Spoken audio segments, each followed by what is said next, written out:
This week, 8 houses were demolished here in this neighborhood of Anata, which is called, ironically, the neighborhood of peace.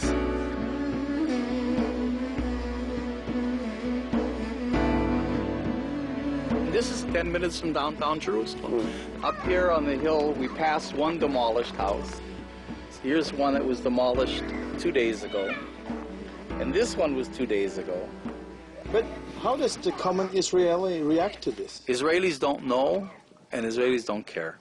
Or they'll say, okay, why was this house demolished? Because he's a terrorist. You say, no, he's not a terrorist. He didn't have a building permit. So they say, well, okay, so he should be demolished. It's an illegal house. They don't get into all the fine points of why don't they give permits and what is the political agenda behind all this, you know? So that's it. It's over. It's a non-issue. They built illegally. Let them get demolished. This is the house that we rebuilt for the 5th time. So we can go in and meet the family. Yeah, let's go.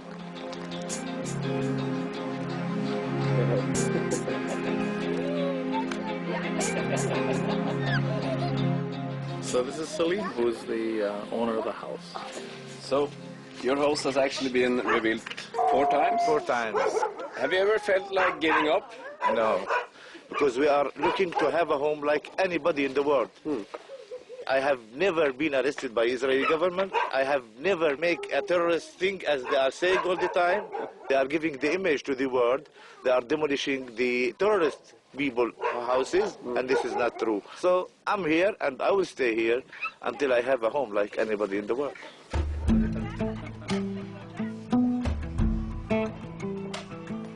I have 7 kids, and me and my wife. We are 9 people who's living in this house. First time they come and demolish it, you know.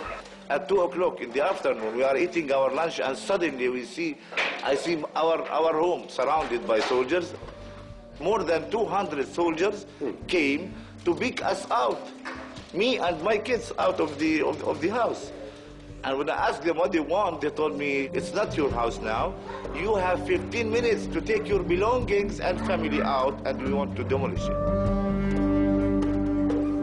They start kicking me on my back, on my head, and they arrest me and they put me on the side. My wife, she closed the door, so they start breaking the windows around, throwing inside the tear gas. That day, my wife lost her consciousness that day, and they took her to hospital. And my kids screaming and crying, and I'm arrested on the ground, can't do anything.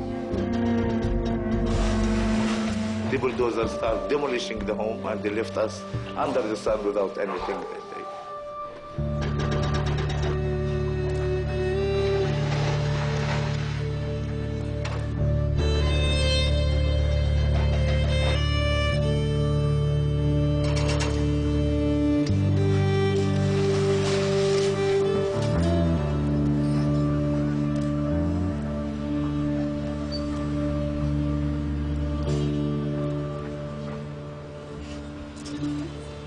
The demolition of a house is the demolition of a family. The kids are traumatized. I mean, the kids are like walking traumas. And the women suffer because they lose their whole domestic sphere. The men are humiliated because they can't provide and protect their family. I'm a father myself, and I'm thinking, what is the feeling as a father when these things happen? You know, when this happened, I feel hopeless. Because, you know, all your savings and all your life, when you put it in a house, and then they come and demolish it in front of your eyes. So my feeling is, you know, that I don't want this life. I don't want it.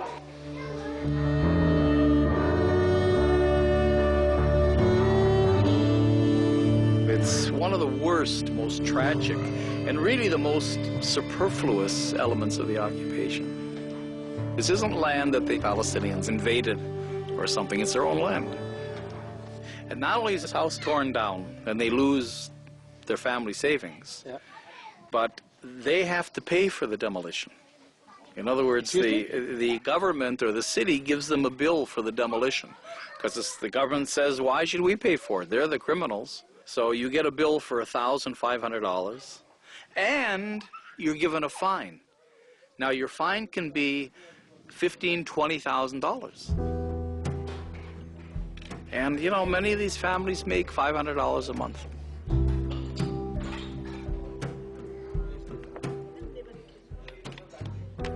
I bought this small piece of land from its owner, and I registered the land in my name.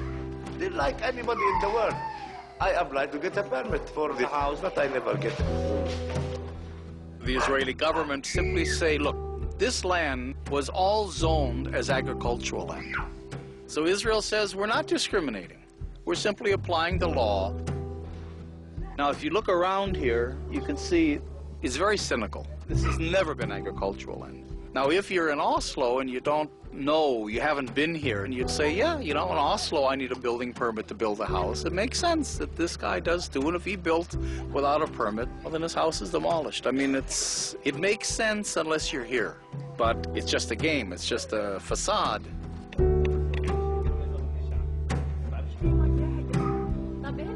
But what is the alternatives for these people? What do the Israelis want them to do? They want them to leave the country. And go where? What do we care? Go to Jordan, go to America, go to Norway, wherever they want to go. But they can't go to Norway. They can't go to America. That's not our problem, if I would put it in the words of the Israeli government or the Israeli people. They don't want us here, but they can't say, okay, get out of here, because all the international community will stand and say, what are you doing there?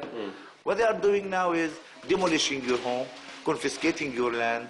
So it's a very clear message. Get out of here. We don't want you here. This is what we call the quiet transfer. The quiet transfer. In other words, using administration, zoning, planning, Kafkaesque bureaucracy to force people out.